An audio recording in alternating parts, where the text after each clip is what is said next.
എല്ലാം സുധിച്ചേട്ടന് വേണ്ടിയാണെന്ന് ഓർക്കുന്നത്. അതിന് അങ്ങനെ തന്നെ സക്കാട് നിൽക്കുന്നത്.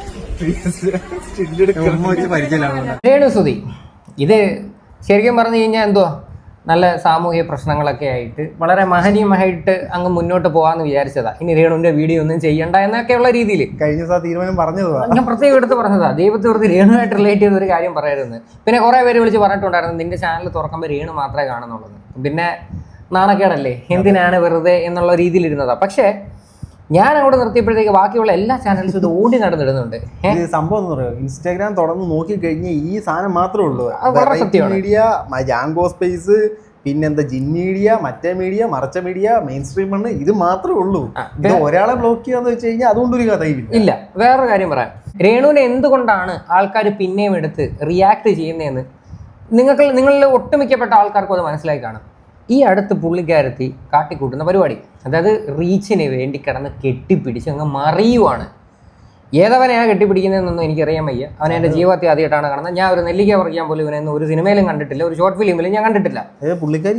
അറിയത്തില്ല. ഇവനെ അങ്ങ് കെട്ടിപ്പിടിക്കുന്നു. അത് എത്രത്തോളം അത് വെച്ചിട്ട് റീച്ച് ഉണ്ടാക്കാൻ നോക്കുന്നത്, അത് നാണം കെട്ട് പൈസ ഉണ്ടാക്കുന്ന ഒരു പ്രവണതയിലോട്ട് പോയിരിക്കുകയാണ് ഈ ഒരു സ്ത്രീ. കൂടെ നടന്നൊരു വ്യക്തിയാണ് സജീന വ്ളോഗ്. സജീന തന്നെ ഫേസ്ബുക്കിൽ ഇട്ടേക്കുന്നത് ഈ കാര്യത്തിനകത്തോട്ട് ഞാൻ യോജിപ്പില്ലെന്ന്. എന്നിട്ട് ഇന്ന് രേണുവിൻ്റെ ഒരു എക്സ്പ്ലനേഷൻ വീഡിയോ വന്നിട്ടുണ്ട്. എക്സ്പ്ലനേഷൻ അല്ല, അതായത് നിങ്ങൾക്ക് സോഷ്യൽ മീഡിയയിൽ റീച്ച് ഒന്നും ഇല്ലാതിരിക്കുന്നവരാണെങ്കിൽ നിങ്ങൾ രേണു എന്ന് ടൈറ്റിൽ ഇട്ടിട്ട് എന്നെപ്പറ്റി കുറ്റം പറഞ്ഞാൽ മതി എന്നൊക്കെയുള്ള രീതി ഞാൻ വീഡിയോ കാണില്ല. അതിനകത്ത് രേണു മനസ്സിലാക്കേണ്ട ഒരു കാര്യം, രേണുവിനെ സപ്പോർട്ട് ചെയ്യുമ്പോഴല്ല ഈ വ്യൂ പോകുന്നത്, രേണുവിനെ എതിർക്കുമ്പോൾ പറഞ്ഞാലേ പോത്തുള്ളൂ. അപ്പോൾ രേണു തന്നെ മനസ്സിലാക്കേണ്ട ഒരു കാര്യം, എത്ര പേരാണ് രേണുവിനെ എതിർക്കുന്നത് അല്ലെങ്കിൽ രേണുവിന്റെ കുറ്റങ്ങളായിട്ട് ഈ ചെയ്യുന്ന സാധനങ്ങളൊക്കെ പ്രശ്നമാണെന്ന് മനസ്സിലാക്കുന്നത് എന്നുള്ളതാണ് രേണു ഫസ്റ്റ് മനസ്സിലാക്കുന്നത്. അതെ, ഇത് വലിയെന്തോ സംഭവമായിട്ടാണ് പുള്ളിക്കാരി ഇതിനെ മനസ്സിലാക്കുന്നത്. എന്തായാലും നമുക്ക് ആ വീഡിയോ കാണാം. ഹലോ ഗൈസ്, റീച്ച് ഇല്ലാത്തവരുടെ ശ്രദ്ധയ്ക്ക് പ്രത്യേക കാര്യം ശ്രദ്ധിക്കുക. റീച്ച് ഇല്ലാത്തവരുടെ ശ്രദ്ധയ്ക്ക് ഞാനും കൂടി അങ്ങോട്ടൊരു ടിപ്പ് പറഞ്ഞിരിക്കുക. അല്ല, ഞാൻ ശ്രദ്ധിക്കാം. ഒരു മിനിറ്റ്. അറിയാത്ത ആൾക്കാരെ പോയി കെട്ടിപ്പിടിക്കുക, അതെ, അവരെ ഉമ്മ വയ്ക്കുന്നുള്ള രീതിയിൽ പല പല സംഭവങ്ങൾ പുറത്ത് വിടുക, അങ്ങനെയൊക്കെ ഉണ്ടെങ്കിൽ നല്ല റീച്ച് ഉണ്ടാക്കാൻ പറ്റും. അതാണ് രേണു പറഞ്ഞു വരുന്നത്. സഹായിക്കുന്നവരെ കുറ്റം പറയുക, അത്രയെല്ലാം ചെയ്യാം. രേണു സുധി എന്നൊരു ഹാഷ്ടാഗ് ഇട്ട് നിങ്ങൾ എന്റെ രണ്ട് കുറ്റമോ കുറവോ പറയുക. നിങ്ങൾക്ക് 100% റീച്ച് കയറുന്നതായിരിക്കും. അടിപൊളിയായിട്ട് നിങ്ങൾക്ക് മാസം എനിക്ക് വന്ന വരുമാനം ലഭിക്കും. റീച്ച് ഇല്ലാത്തവർ രേണു സുധി ഒരു പേരിട്ടാ മതി, ചുമ്മാ കിടന്ന് വായി തോന്നൊക്കെ പറഞ്ഞാൽ മതി, നല്ല റീച്ചാണ്. ഇത്രയും നാളും അതാണ് കണ്ടോണ്ടിരിക്കുന്നത് കേട്ടോ. എന്ത് തോന്നുന്നു ഇതിനകത്ത്? രേണുവിന് വേണ്ട അത് തന്നെ. രേണു വീണ്ടും കൊളുത്തി വിടുക, എന്നെ കുറ്റം പറഞ്ഞാൽ മതി.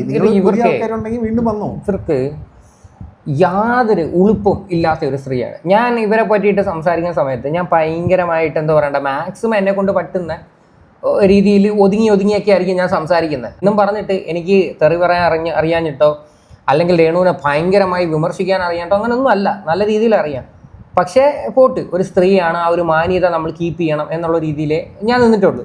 പക്ഷേ ഞാൻ പറയുവാണ്, ഇവർ അതിന് പോലും അർഹിക്കാത്ത ഒരു സ്ത്രീയാണ്. കറക്റ്റ് കാര്യം, ഏത് തരം താന്നും നാണം കെട്ടും റീച്ച് ഉണ്ടാക്കാം എന്നും പറഞ്ഞ ഒരു ഇന്റൻഷനിൽ ഇറങ്ങി തിരിച്ചിരിക്കുന്ന ഒരു സ്ത്രീ അല്ലെന്ന് പറയാൻ പറ്റുമോ? ഇതിനകത്ത് ആദ്യം മനസ്സിലാക്കേണ്ട സാധനം, രേണു വന്നപ്പോൾ തന്നെ ദാസേട്ടൻ കോഴിക്കോടുമായിട്ട് വളരെ ഇന്റിമേറ്റ് ആയിട്ടുള്ള രംഗങ്ങൾ അഭിനയിച്ചിട്ടാണ് വന്നത്. അതിന് നമ്മളെല്ലാം സപ്പോർട്ടാണ് ചെയ്തത്. അന്ന് മുതൽ ഇന്ന് വരെ അതേ സ്ട്രാറ്റജി പിന്തുടർന്നുകൊണ്ടിരിക്കുന്നു.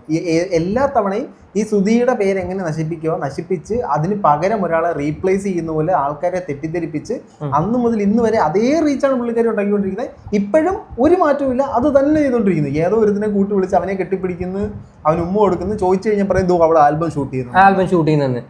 ഒരു മര്യാദ വേണ്ടിയിട്ട്. ഇത് സജീന, രേണുവിനെ ഏറ്റവും കൂടുതൽ സപ്പോർട്ട് ചെയ്യുന്ന സജീന എന്ന് പറയുന്നത് ഇത് ആൽബം ഒന്നും അല്ല, ഇതിനൊന്നും ഞാൻ സപ്പോർട്ട് ചെയ്യത്തില്ലെന്ന്. കൂടെ നിൽക്കുന്നവർക്ക് സപ്പോർട്ട് ചെയ്യാൻ പറ്റും, ആർക്ക് സപ്പോർട്ട് ചെയ്യാൻ പറ്റും? ഉള്ള കാര്യം തുറന്നു പറയുന്നത്. ഇതൊന്നും കണ്ടു കഴിഞ്ഞാൽ ഒരു മനുഷ്യരെ സപ്പോർട്ട് ചെയ്തില്ല. കുടുംബക്കാർ സപ്പോർട്ട് ചെയ്യൂ, അല്ല കൂട്ടുകാർ സപ്പോർട്ട് ചെയ്യും. കുടുംബക്കാരൊക്കെ മേ ബി ചിലപ്പോൾ എതിർപ്പാണോ ആയിക്കോടാ, എന്തൊക്കെ ആയിക്കോട്ടെ, അച്ഛനും അമ്മയല്ലേ, അവരൊക്കെ അവരുടെ അഭിപ്രായങ്ങൾ പറയാതിരിക്കൂ. ആരായി കഴിഞ്ഞാലും എതിർക്കത്തില്ല. എനിക്കൊരു സംശയം, വീട്ടിലൊരു AC വെച്ചപ്പോ അച്ഛൻ പറപ്പിച്ചെന്നാ പറഞ്ഞു. അച്ഛനപ്പോ ഇതൊന്നും കുഴപ്പമില്ല. എനിക്ക് വേറൊരു വീഡിയോ കാണിക്കാം. ഇവിടെ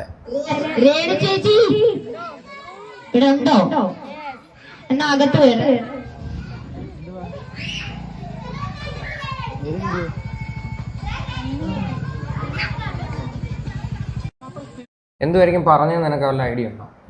ഞാൻ പറഞ്ഞുതരാം. അവിടെ ക്യാമറ നമ്മളെ ഫോക്കസ് ചെയ്യുന്നുണ്ട്. അപ്പൊ നല്ല രീതിയിൽ ഇത്രയും കൂടി ഒന്ന് ഓവർ ആക്കിക്കോ എന്നുള്ള രീതിയിൽ ഞാനും വൈറലാവും, നീയും വൈറലാവും, റീച്ച് ഉണ്ടാവും. അതാണ് സംഭവം. രേണുവിന്റെ വിചാരം ഇതൊന്നും ആർക്കും മനസ്സിലാവുന്നില്ല എന്നാ. നിങ്ങൾക്ക് ലേശമെങ്കിലും ഉളുപ്പുണ്ടെങ്കിൽ നിങ്ങൾ ഈ ഒരു രീതിയിൽ നിങ്ങൾ റീച്ച് ഉണ്ടാക്കാൻ ശ്രമിക്കത്തില്ല. കാര്യം നിങ്ങൾ ഷോർട്ട് ഫിലിമിൽ അഭിനയിച്ചോ, ശരിയാ, അതൊക്കെ ഓക്കെ. പക്ഷേ ഈ ഷോർട്ട് ഫിലിമിൻ്റെ ഷൂട്ടല്ലാതെ നിങ്ങൾ പിന്നെ പബ്ലിക്കിന്, അതായത് ക്യാമറയുടെ മുന്നിൽ ക്യാമറകൾ കാണുമ്പോഴത്തേക്ക് അവരുടെ മുന്നിൽ വെച്ച് കെട്ടിപ്പിടിക്കുന്ന രീതിയിൽ അഭിനയിക്കുന്നു. അവരെ, അതായത് പബ്ലിക്കിനെ കാണിക്കാൻ വേണ്ടിയിട്ട് ഇത്തരത്തിലൊക്കെ ഉള്ള കോമാളിത്തരങ്ങൾ കാണിക്കുന്നു. ഇതൊക്കെ ശരിക്കും പറഞ്ഞാൽ എങ്ങനെ ഉൾക്കൊള്ളാൻ പറ്റും? രേണുവിനെ സപ്പോർട്ട് ചെയ്യുന്ന അന്ധത ബാധിച്ച ആൾക്കാരോടാണ് ഞാൻ ചോദിക്കുന്നത്. ഈ സജീനയുടെ ഫേസ്ബുക്ക് പോസ്റ്റിനകത്ത് കുറച്ച് കാര്യം എഴുതിയിട്ടുണ്ടായിരുന്നു. ഇതൊന്നും സപ്പോർട്ട് ചെയ്യുന്ന ആൾക്കാർ വരെ കുറ്റം പറയുന്നെന്ന് കണ്ട് പറഞ്ഞ്. അത് സത്യമാണ്. നിങ്ങളെ സപ്പോർട്ട് ചെയ്യുന്നവർ തന്നെ എത്രയോ പേര് വന്ന് കമന്റ് ഇട്ടിട്ടുണ്ടെന്നറിയോ, നിങ്ങൾ ചെയ്യുന്ന പ്രവൃത്തിയോട് ഇപ്പോൾ യോജിക്കാൻ പറ്റുന്നില്ലെന്ന്. വന്നപ്പോഴത്തേനെ അപേക്ഷിച്ച് ഒരുപാട് മെച്ചപ്പെട്ടു. ഇപ്പൊ ജീവിതത്തിലും അഭിനയിക്കുന്നു, ക്യാമറയുടെ മുമ്പിലും അഭിനയിക്കുന്നു. ഇപ്പൊ എവിടെ നിന്നാണ് റെക്കോർഡിംഗ് ഉണ്ടാകുന്ന അറിയത്തില്ല. അതുകൊണ്ട് ഫുൾ ടൈം ആരെ കിട്ടിയാലും പാട കുട്ട അഭിനയം രീതിയാണ്. അപ്പോൾ ഇത് കാണുന്ന രേണു മനസ്സിലാക്കേണ്ട ഒരു സാധനം, കാണുന്ന എല്ലാവർക്കും അറിയാം ഇത് അഭിനയമാണ്. അല്ലാതെ കാണുന്ന ഒരാൾ മനസ്സിലായിട്ടില്ലെങ്കിൽ കാണുന്നവർ തന്നെ പറയുന്നത് filling the blanks with suitable words. അല്ല, വേറെ കാര്യം കൂടെ പറയാം. ഈ പുള്ളിക്കാരത്തി തന്നെ സുധിച്ചേട്ടനെ കളിയാക്കുന്ന ഒരു വീഡിയോ നിങ്ങൾ ശ്രദ്ധിച്ചോ എനിക്കറിയത്തില്ല. അതായത് ഇപ്പം നിലവിൽ രേണു എന്ത് ചെയ്ത് കഴിഞ്ഞാലും ആൾക്കാർ താഴെ വിടുന്നൊരു കമന്റ് ഉണ്ടല്ലോ, എല്ലാം സുധിച്ചേട്ടന് വേണ്ടിയെന്ന് പറഞ്ഞിട്ട്. ആ ഡയലോഗ് തന്നെ റിപ്പീറ്റഡ്ലി പറഞ്ഞ് രേണു സ്വന്തമായിട്ട് കിടന്നങ്ങ് ട്രോളുവാണ് ആ മരിച്ചുപോയ മനുഷ്യനെ പറ്റിയിട്ട്. അപ്പോൾ ഈ സ്ത്രീക്ക് എന്ത് വിലയുണ്ട് ആ ഒരു മനുഷ്യനെ? ഇപ്പോൾ അതിൻ്റെ താഴെയുള്ള കമൻ്റ് ഉണ്ട്, സുധി ശരിക്കും മരിച്ചത് തന്നെയാണോ അതോ കൊന്നതാണോ എന്നൊക്കെയുള്ള രീതിയിൽ. സുധി ആക്സിഡന്റിൽ മരിച്ചതാണെന്ന് നമുക്ക് എല്ലാവർക്കും അറിയാം. പക്ഷെ ഇങ്ങനെയൊക്കെയുള്ള പ്രവൃത്തികൾ കാണുമ്പോൾ സ്വാഭാവികമായിട്ടും ഏതൊരു മനുഷ്യനും ചോദിച്ചു പോകും. ആ ഒരു മരണം ഏറ്റവും കൂടുതൽ ഉപയോഗിച്ച ഒരാള് രേണുവാണ്. സുധിയെ ഒരു മരണ വ്യാപാരിയാക്കി മാറ്റി. അതിന് മുമ്പ് വരെ പുള്ളിക്കാരൻ ജസ്റ്റ് പൈസ മേടിച്ചാൽ തിരിച്ചു കൊടുക്കാത്ത ഒരാള്. അത്രേ ഉള്ളൂ. എന്തൊക്കെ ലോകത്തിന്റെ എന്തൊക്കെ ആകാശത്തിന് കീഴിൽ എന്തൊക്കെ ചീത്തപ്പേരുണ്ടോ ആ ചീത്തപ്പേരെല്ലാം പുള്ളിയുടെ തലക്കോട്ട് വെച്ച് കൊടുത്തിട്ടുണ്ട്. എന്നാലും പുള്ളിക്കാർക്ക് കുഴപ്പമില്ല, അപ്പുറത്ത് ഇന്റർവ്യൂ കിട്ടും, റീച്ച് ഉണ്ടാവും, പുള്ളിക്കാരുടെ മുഖം എപ്പോഴും ഫേമസ് ആയിട്ട് നിൽക്കും. പുള്ളിക്കാര് സെറ്റ്. ആര് നാണം കെട്ടാലും പ്രശ്നമില്ല, ഞാൻ നാണം കെട്ടാലും പ്രശ്നമില്ല, എനിക്ക് റീച്ച് കിട്ടണം, സോഷ്യൽ മീഡിയ നിറഞ്ഞു നിൽക്കണം. അതെ, അല്ലടാ, ആ മനുഷ്യനോടൊക്കെ ഇവർക്ക് എന്തുമാത്രം ആത്മാർത്ഥതയുണ്ട് നീ ആലോചിച്ച് നോക്ക്. ആ കുടുംബത്തോടുണ്ടോ? ആ സുധിയുടെ കുടുംബത്തോടെങ്കിലും ഒരു ലേശം ആത്മാർത്ഥത ഉണ്ടെങ്കിൽ ഇവർ ഈ പണിക്ക് ഇല്ലേ. കുടുംബത്തോട് ആത്മാർത്ഥത ഇല്ലെന്നുള്ളതിന്റെ ഏറ്റവും നല്ല തെളിവാണ് കുണ്ടറയിൽ ഉദ്ഘാടനത്തിന് വന്നു. അപ്പൊ ഒരുത്തൻ ചോദിച്ച് കൊല്ലത്ത് പോകുന്നില്ല എന്ന്. അത് ടൗണിലാണ്, ദൂരമാണ്, 13 കിലോമീറ്റർ ഡിഫറൻസേ ഉള്ളൂ കോളത്തോട് വരെ. അങ്ങോട്ട് പോകാൻ പറ്റില്ല, അത് ഭയങ്കര ദൂരം. ഞാനത് വീഡിയോ ചെയ്തതാ. അതായത് വളരെ തൊട്ടടുത്ത് കിടക്കുക. എന്നിട്ട് അവർക്ക് പോയി കാണാൻ പോയി. എന്നിട്ട് അവർ പറയാം അതങ്ങ് അപ്പുറത്തെ സൈഡ്, അത് കൂടുതലാ, ഭയങ്കര ദൂരമാണ്. അതൊക്കെ കോട്ടയം. നമ്മളും കൊല്ലത്താണ് താമസിക്കുന്നത്. കൊല്ലത്തുള്ള ഞങ്ങളടുത്ത് ഇങ്ങനെയുള്ള ഡയലോഗ് ഒന്നും വന്നിരുന്ന് അടിക്കരുത്. എല്ലാം സുധിച്ചേട്ടന് വേണ്ടിയാണെന്ന്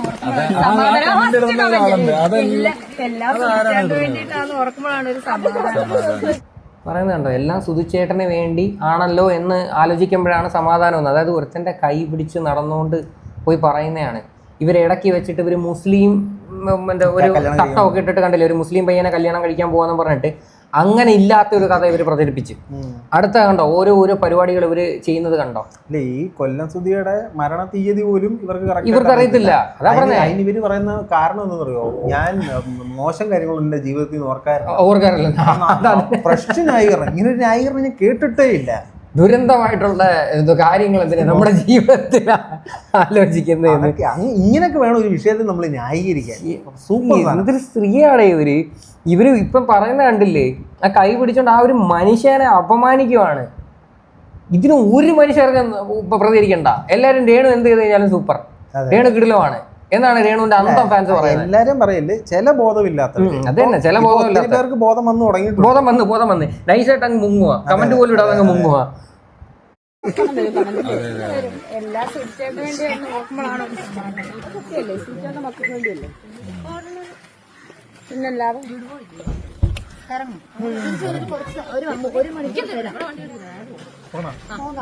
രേണു ഇവിടെ പോയി കഴിഞ്ഞാൽ ക്യാമറക്കാരുണ്ട്, അവരെ മാക്സിമം എന്താ പറയണ്ട, അവർക്ക് പൈസയും കാര്യങ്ങളും എല്ലാം കൊടുത്ത് അവർ നിർത്തിയിരിക്കുക. ഏത് നിമിഷം അവരെ എവിടെ ചെന്ന് കഴിഞ്ഞാലും വിളിച്ചു കഴിഞ്ഞാൽ അവർ വന്നിരിക്കും. അതെ, ഇതിനകത്ത് ഞാനൊരു വീഡിയോ ചെയ്തിട്ടുണ്ടായിരുന്നു ഈ വിഷയത്തില്.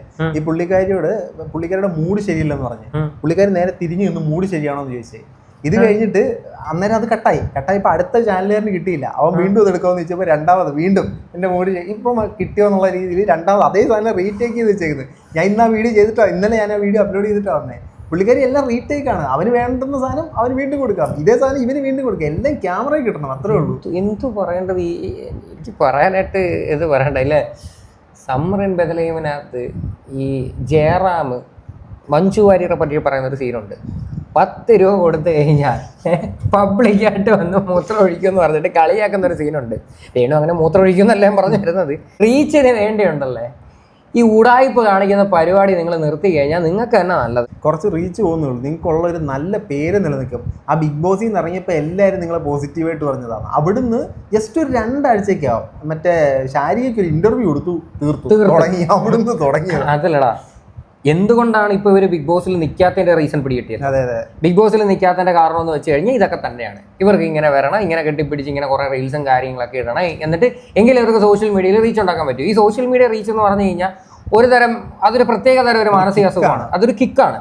കാര്യം വൺസ് അത് നമുക്ക് കിട്ടിക്കഴിഞ്ഞാൽ ഉണ്ടല്ലോ നമ്മൾ അതിന്റെ പുറകെ തന്നെ പൊയ്ക്കൊണ്ടേയിരിക്കും. പിന്നെ നമുക്കിത് ഇല്ലാതിരിക്കുമ്പോൾ നമുക്ക് ഭ്രാന്തായി പോകും.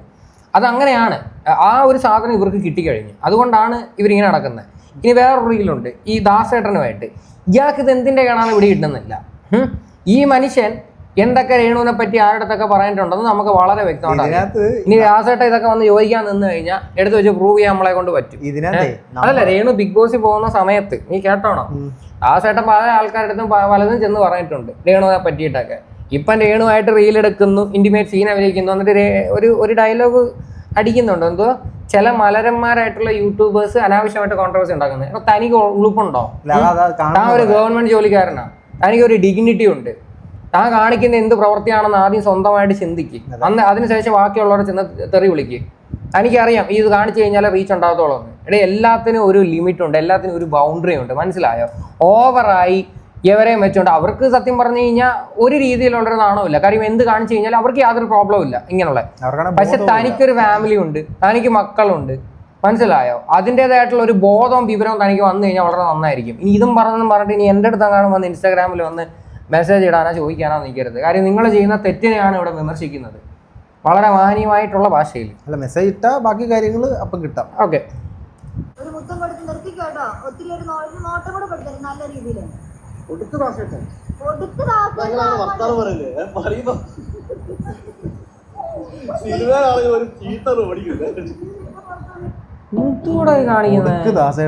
എല്ലാരും ഈ ഡയറക്ടറും അങ്ങ് മോട്ടിവേറ്റ് ചെയ്യുവോ മാക്സിമം. അവർക്ക് വേണ്ടുന്ന ക്ലാസ് ഇതാണ് വേണ്ടത്. അവർക്ക് ഈ സാധനമാണ് ജനങ്ങൾക്ക് കൊടുക്കേണ്ടത്. നിങ്ങളുടെ അഭിനയ മികവൊന്നും അല്ല, നിങ്ങൾക്ക് അഭിനയിക്കാൻ യാതൊരുവിധ കഴിവില്ല എന്നുള്ള കാര്യം അവർക്ക് വളരെ വ്യക്തമായിട്ട് അറിയാം. ഇവര് ചെയ്ത എല്ലാ ആൽബത്തിലും ഈ ഇന്റിമേറ്റ് സീൻ ആണ് വിവാദമാക്കിയിട്ടുള്ളത്. അതാണ് അതിന്റെ കോർ പോർഷൻ എന്ന് പറഞ്ഞു കഴിഞ്ഞാൽ. ഈ പുള്ളിയുടെ ഇന്റർവ്യൂവിൽ തന്നെ പറയുന്നത് ആദ്യം ഈ പുള്ളി ഒറ്റയ്ക്കായിരുന്നു, പിന്നെ മറ്റേ പ്രതീക്ഷ എന്ന് പറയുന്നതിനായി, പിന്നെ ഇവര് രണ്ടുമായി, ഇപ്പൊ 3 നായകന്മാരെ. ഈ സന്തോഷ് പണ്ഡിറ്റൊക്കെ ഇനി സൈഡാ. സത്യം, സന്തോഷ് പണ്ഡിത്തോട്ട് ഒരിക്കലും കമ്പയർ ചെയ്യണം. സന്തോഷ് പണ്ഡിറ്റ് ശരിയാണ്, പണ്ട് കുറെ പൊട്ടത്തരങ്ങൾ കാണിച്ചിട്ടുണ്ട്. പക്ഷെ എന്നും പറഞ്ഞിട്ട് സന്തോഷ് പണ്ഡിറ്റ് ഇപ്പം നിൽക്കുന്ന ഒരു ലെവലുണ്ടല്ലോ, എന്തൊക്കെ പറഞ്ഞു കഴിഞ്ഞാലും. പക്ഷെ ഇവരിവിടെ സ്വന്തമായിട്ട് റിയലൈസ് ചെയ്യുന്നില്ല ഞങ്ങൾക്ക് അഭിനയിക്കാൻ കഴിവില്ല. സന്തോഷ് പണ്ഡിറ്റ് അറിഞ്ഞു വന്നൊരു മനുഷ്യൻ. അതെ, അല്ല, ഇവർക്കത് മനസ്സിലാക്കാനുള്ള അറിഞ്ഞു വന്നതാണ്. കാര്യം ഞാൻ കാണിക്കുന്ന കോമാളിത്തരമാണെന്ന് സ്വന്തമായിട്ട് മനസ്സിലാക്കി ചെയ്യുന്ന വ്യക്തിയായിരുന്നു. പക്ഷെ ഇവരെ സംബന്ധിച്ച് ഇവര് ഇപ്പോഴും ചിന്തിച്ചിരിക്കുന്നത് ഇവരെന്തോ മഹാനടനും നടിമാരുമെന്നാ. ആ ചിന്തയാണ് ഇവിടെ മാറ്റേണ്ടത്. നിങ്ങളെ വെച്ചിട്ട് മാക്സിമം യൂട്ടിലൈസ് ചെയ്യുക, അത്രേ ഉള്ളൂ. ഇതിനകത്ത് നിന്നൊക്കെ എന്ത് സുഖമാണ് കിട്ടുന്നത് എനിക്ക് മനസ്സിലാകുന്നില്ല. കിടത്ത് വിടുകയും ചെയ്യും. നീ കിടിൽ വന്ന് നീ അടിപൊളി എല്ലായിടത്തും ഇതുപോലെ പറയും. പുള്ളിക്കാരി എല്ലായിടത്തും ചെന്നിട്ട് ഞാൻ സൂപ്പർ താഴത്തില്ലടാ ഈ ഒരു ഡയലോഗും വെച്ചോണ്ട് പുള്ളിക്കാരി ബിഗ് ബോസിൽ 3-4 ആഴ്ച പിടിച്ചു നിന്ന്. ആകെ വന്ന ഈ പുള്ളിക്കാരോട് എപ്പോഴും ചോദ്യം ചോദിക്കണം, എന്നാലും ഉത്തരം പറയാൻ പറ്റും. ആ ചോദ്യം ചോദിക്കാത്തതാണ് ബിഗ് ബോസിൽ നിൽക്കാൻ പറ്റാതായി പോയത്. ഇത്രയും നല്ലൊരു ഓപ്പർച്യൂണിറ്റി. ആകെ ചോദ്യം ചോദിക്കുന്നവരാ. ലാലേട്ടൻ വരുമ്പോൾ ലാലേട്ടൻ ചോദ്യം ചോദിക്കും. ലാലേട്ടൻ ചോദ്യം ചോദിക്കാൻ വേണ്ടി 2 ദിവസം ഇരുന്ന് കരയും. എന്റെ അവനെ കാണണം, ഇവനെ കാണണം. ലാലേട്ടൻ ചോദിക്കുമ്പോൾ ഇല്ല അങ്ങനൊന്നും ഇല്ല ലാലേട്ടൻ. അല്ല, ഞാൻ പറയട്ടെ, ഇവർക്ക് ഇത്രയും വലിയൊരു ഓപ്പർച്യൂണിറ്റി കിട്ടിയിട്ട് ആ ഓപ്പർച്യൂണിറ്റി പ്രോപ്പറായിട്ട് ഇവർ യൂട്ടിലൈസ് ചെയ്തിട്ടുണ്ടായിരുന്നുവെങ്കിൽ ഇവർക്ക് ഇതിൻ്റെ ഒന്നും ഒരു ആവശ്യമില്ലായിരുന്നു. നല്ല രീതിയിലുള്ള പൈസയും കാര്യങ്ങളൊക്കെ ഇവർക്ക് കിട്ടിയേരാ. പക്ഷേ ഇവർ അവിടെ ചെന്ന് കാട്ടിക്കൂട്ടിയെ നമ്മൾ കണ്ടതാണ്.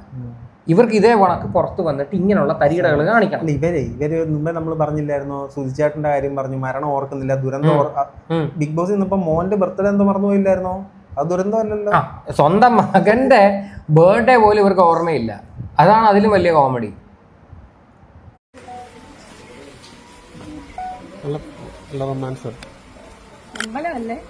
അതൊന്നും കുഴപ്പമില്ല. അമ്പലം എടുത്തു. അപ്പം നല്ല രീതിയിലുള്ള തിരിച്ചറിവ് ഉണ്ടായിട്ടാണ് ഇങ്ങനെയുള്ള പരിപാടികൾ കാണിക്കുന്നത്. മനസ്സിലായോ? കുട്ടിക്ക് നല്ലോണം അറിയാം, നിൽക്കുന്ന സ്ഥലം അറിയാം, ചുറ്റിനും നിൽക്കുന്ന ആൾക്കാരെ അറിയാം, ക്യാമറ ഉണ്ടെന്നും അറിയാം, അതെ ഞാൻ കാണിക്കുന്നത് തോന്നിവാസമാണ് എന്നുള്ള കാര്യങ്ങളെല്ലാം അറിയാം. അറിഞ്ഞു വെച്ചോണ്ടാ ഇത് ചെയ്യുന്നത്.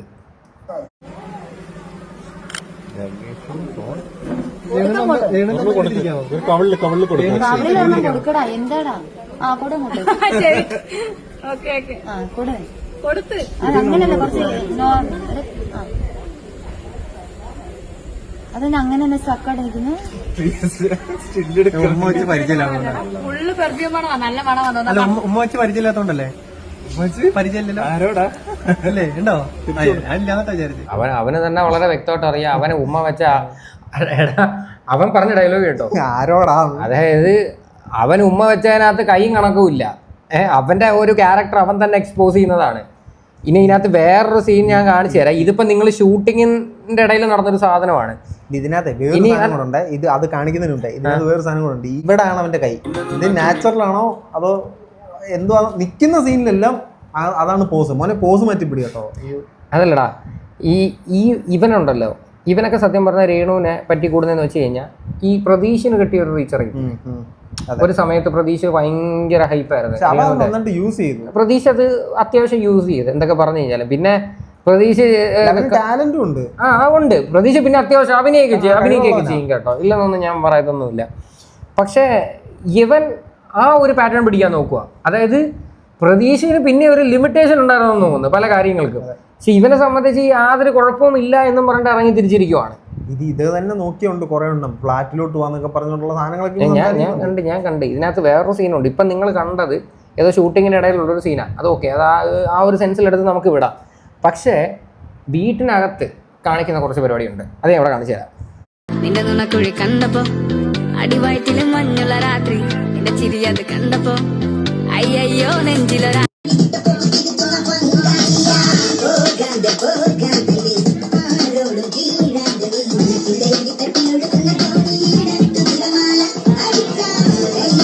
എന്ത് നാണമുണ്ട് നിങ്ങൾക്ക്? നിങ്ങളുടെ വീട്ടിനകത്തോ അതോ വേറെ ഏതോ വീട്ടിലോ കണ്ട ചെന്ന് കാണിക്കുന്നത്. ഇത് ഒരു സിനിമയുടെ ഷൂട്ടിംഗ് അല്ല. എന്നിട്ടാണ് നിങ്ങൾ ഇങ്ങനെയുള്ള പ്രവൃത്തി ചെയ്യുന്നത്. ഇതൊക്കെ എങ്ങനെയാണോ ഇതൊക്കെ ന്യായീകരിക്കാൻ പറ്റുന്നത്? എന്താണ് പുള്ളിക്കാരിക്ക് ഇപ്പൊ മറ്റേ ആൽബം ഷൂട്ടൊന്നും വേണ്ട, എവനെങ്കിലും ക്യാമറ പൊക്കിയിട്ടുണ്ടോ എന്നാ ആരാ അടുത്ത് നിൽക്കുന്നത്? അടുത്ത് നിന്ന് നമ്മൾ ഇത് സാധനം റീച്ച് ആക്കണം. ഇവർക്കൊരു മോശം ഇന്റൻഷൻ ഉണ്ടെന്ന് നമ്മൾ പറയുന്നില്ല, ഇവരൊരു മോശം സ്ത്രീയാണെന്ന് നമ്മൾ പറയുന്നില്ല. റീച്ചിന് വേണ്ടി ഇമാതിരി സാധനങ്ങൾ പബ്ലിക്കിലേക്ക് പടച്ചു വിടുന്ന സാധനമാണ്. അതാണ് ഇവരൊരു മോശം സ്ത്രീയെന്ന് ആരും പറഞ്ഞിട്ടില്ല. അങ്ങേര് ഒഴികെ ആരും പറഞ്ഞിട്ടില്ല. അങ്ങേർക്കാണ് വെളിവൊന്നും ഇല്ല. അതാടാ ശാന്തിവിള ദിനേശൻ എന്ന് പറഞ്ഞതിനകത്ത് ഞങ്ങൾ അന്ന് എതിർത്താണ് വീഡിയോ ചെയ്തത്. ശാന്തിവിള ദിനേശനെ എതിർത്ത് വീഡിയോ ചെയ്ത വ്യക്തിയാണ് ഞങ്ങൾ. പക്ഷേ ഇപ്പം ഞാൻ ആലോചിക്കുന്നത് എന്തുകൂടെ വ്യത്യാസം. ഇപ്പം അയാൾ പറഞ്ഞത് ഇങ്ങനെയൊക്കെയുള്ള കാര്യങ്ങൾ കാണുമ്പോൾ ക്യാമറ ഓൺ ചെയ്ത് കഴിഞ്ഞാൽ രേണു പിന്നെ ഫയറാ. രേണുവിന് ഇപ്പോഴത്തെ ഒരു സാധനത്ത് ഈ അടിച്ചടിച്ച് സെറ്റായതുപോലെ രേണുവിന് ഇപ്പൊ അഭിനയിക്കാൻ അറിയാവുന്ന ഏറ്റവും നല്ലൊരു സാധനം ഈ പറയുന്ന ഇതിനെ റൊമാൻസ് എന്ന് പറയാൻ പറ്റും. റൊമാൻസ് ഒന്നും അല്ലടാ, അല്ല എന്തോ കാണിക്കുന്നത്. ഇതാണ് രേണു ഏറ്റവും, അതായത് രേണുവിനെ അറിയാം ഈ ഇങ്ങനെയൊക്കെയുള്ള സെൻസിറ്റീവ് സാധനങ്ങൾ സെല്ല് ചെയ്ത് കഴിഞ്ഞാൽ ആൾക്കാർ കാണത്തുള്ളൂ. ഇതിനൊക്കെയാണ് വ്യൂവർഷിപ്പ് കൂടുതൽ എന്ന് രേണുവിന് വളരെ വളരെ വ്യക്തമായിട്ട് അറിയാം. എക്സാമ്പിൾ, രേണു ആ സീറ്റ് ബെൽറ്റ് മാറ്റുന്ന സാധനം അത് എത്ര ലക്ഷം ആൾക്കാർ കണ്ട്. ബാക്കിയുള്ള വീഡിയോസിന്റെ വ്യൂവർഷിപ്പ് നോക്ക്. രേണുവിന് അറിയാം ചില സാധനങ്ങൾ വൈറലാവും. അതാ നമ്മൾ ഇന്നും ഒരു എക്സാമ്പിൾ പറയാം. സൂര്യയും ജ്യോതിയും വളരെ അടുത്ത് നിൽക്കുകയാണ്. എല്ലാവർക്കും അവരൊരു പെയറായിട്ട് ഭയങ്കര ഇഷ്ടമാണ്. നാളെ ഇവരെ എതിർത്തു എന്ന് പറയുന്ന സാധനം, അല്ലെങ്കിൽ ഇവർ വേറെ പോലെ പോയി എന്ന് പറയുന്ന ഒരു സാധനം വന്നു കഴിഞ്ഞാൽ അതിനാണ് റീച്ച്. അതാണ് ഈ രേണു യൂസ് ചെയ്തോണ്ടിരിക്കുന്നത്. സുധിയുടെ സ്നേഹത്തെയാണ് ഈ പറിച്ച് വിറ്റോണ്ടിരിക്കുന്നത് പുള്ളിക്കാരി. എത്രത്തോളം വിൽക്കാവോ അതിന്റെ അങ്ങ് അറ്റം വരെ വിറ്റോണ്ടിരിക്കുവാണ്. ഇനിയെങ്കിലും ഈ ഒരു സ്ത്രീ ഇതൊക്കെ സത്യം പറഞ്ഞാൽ നിർത്തിയില്ലെങ്കിൽ ആ പിള്ളേരുടെ ലൈഫിനെയും കൂടെ എഫക്റ്റ് ചെയ്യും. നോക്കിക്കോ, കാര്യം ആ ഇളയ കൊച്ചിനെ ഒന്നും ഇവർ നോക്കുന്നത് പോലുമില്ല. ആ കൊച്ചിന്റെ കഴുത്തിലൊരു പാട് വന്ന സമയത്ത് അവർക്ക് അതിനെപ്പറ്റി അറിയത്തില്ല. അത് എന്ത് പാടാന്ന് അവർക്ക് അറിയത്തില്ല. ഒന്നും പറയാനില്ല. അത് അന്നേരം വീഡിയോ ഓൺ ചെയ്തിട്ട് മോനെ അമ്മയെ നോക്കത്തില്ലേ മോനെ. അത് വേറെ കോമഡി അറിയോ? ഈ പ്രഹസനം കാണുമ്പോഴാണ്. അതായത് ഷൂട്ടിങ്ങിന് പോകുമ്പോൾ മോനെ കെട്ടിപ്പിടിച്ച് ഉമ്മ കൊടുക്കുന്നു. അങ്ങനെ അതായത് ഇനി ഇല്ലാത്ത സ്നേഹമാണ് കാണിക്കുന്നത്. ബിഗ് ബോസിൽ കിടന്ന് എന്തോരം സ്നേഹമാണ് കാണിച്ചത്. ഇവിടെ പുറത്തിറങ്ങി വന്നിട്ട് ആ കൊച്ചിനോടെ കുറച്ച് നേരം സ്പെൻഡ് ചെയ്യുന്ന പോലും ഞാൻ കണ്ടിട്ടില്ലെങ്കിലും. വന്ന ഉടനെ തന്നെ ഷൂട്ടെന്നും പറഞ്ഞിട്ടൊക്കെ അങ്ങ് ഇറങ്ങി പോകുമായിരുന്നു. അല്ല പക്ഷെ പുള്ളിക്കാരിക്ക് ബിഗ് ബോസ് നിൽക്കാൻ പറ്റുമായിരുന്നു കേട്ടോ. ഈ 24/7 അഭിനയിക്കുന്ന അതിനകത്ത് അഭിനയിച്ചാൽ അത് മതി, കാണിച്ചു കൊടുത്താൽ മതിയായിരുന്നു. കപ്പടിച്ച് പുറത്തു വരുമായിരുന്നു സുഖമായിട്ട്. അതായത് എത്ര നല്ല റീച്ച് ഉണ്ടാക്കാറുണ്ട്, ഇതിന്റെ ഡബിൾ ഇരട്ടി പൈസ ഉണ്ടാക്കാറുണ്ട്. എന്തായാലും ഇത്രയൊക്കെയാണ് സംഭവങ്ങൾ. ഇതിനെക്കുറിച്ച് നിങ്ങളുടെയൊക്കെ അഭിപ്രായങ്ങൾ എന്താണെന്ന് വെച്ചാൽ നിങ്ങൾ തീർച്ചയായിട്ടും കമൻറ്റ് ചെയ്യണം. പിന്നെ രേണുവിൻ്റെ ഈ ഒരു വീഡിയോ എന്ത് പറയണ്ട, എൻ്റെ ചാനൽ തുറന്ന് നോക്കിക്കഴിഞ്ഞാൽ കണ്ടിന്യൂസ്ലി ഈ ഒരു സാധനമായിരിക്കും. ഇങ്ങനെയൊക്കെയുള്ള പ്രവൃത്തികൾ കാണുന്ന സമയത്ത് ഞാൻ മാത്രമല്ലടി, ആരായി കഴിഞ്ഞാലും എടുത്ത് കഴിഞ്ഞ ദിവസം എന്നോട് പറഞ്ഞാ നീ എന്നെ ശല്യം ചെയ്യില്ല, ഞാൻ രേണുവിന്റെ വീഡിയോയിലും ചെയ്യത്തില്ലെന്ന്. ഞാൻ സാമൂഹിക പ്രശ്നങ്ങളായിട്ട് ന്യൂസ് ചാനലിൽ എന്തെല്ലാം വിഷയങ്ങളുണ്ട് അങ്ങനെ അങ്ങ് പോകാൻ അങ്ങനെ തീരുമാനിക്കുമ്പോഴും നമ്മളെ കൊണ്ട് സമ്മതിപ്പിക്കത്തില്ല. എങ്ങനെയെങ്കിലും വീഡിയോ ചെയ്യണം എന്നുള്ളൊരു സാധനമാണ് ഇവർ കൊണ്ടുവന്നിട്ട്. വേറെ എന്തെങ്കിലും കാണാൻ പറ്റണ്ടേ, തുറന്നു കഴിഞ്ഞത് മാത്രമേ ഉള്ളൂ. ഫേസ്ബുക്ക് അതല്ല, ഇവരെ പൊതുശല്യമായി പ്രഖ്യാപിക്കണമെന്നൊക്കെ പറഞ്ഞിട്ട് കമന്റ് ഉണ്ട് ഫേസ്ബുക്കിലൊക്കെ. എന്തായാലും ഓക്കെ, അപ്പോൾ ശരി.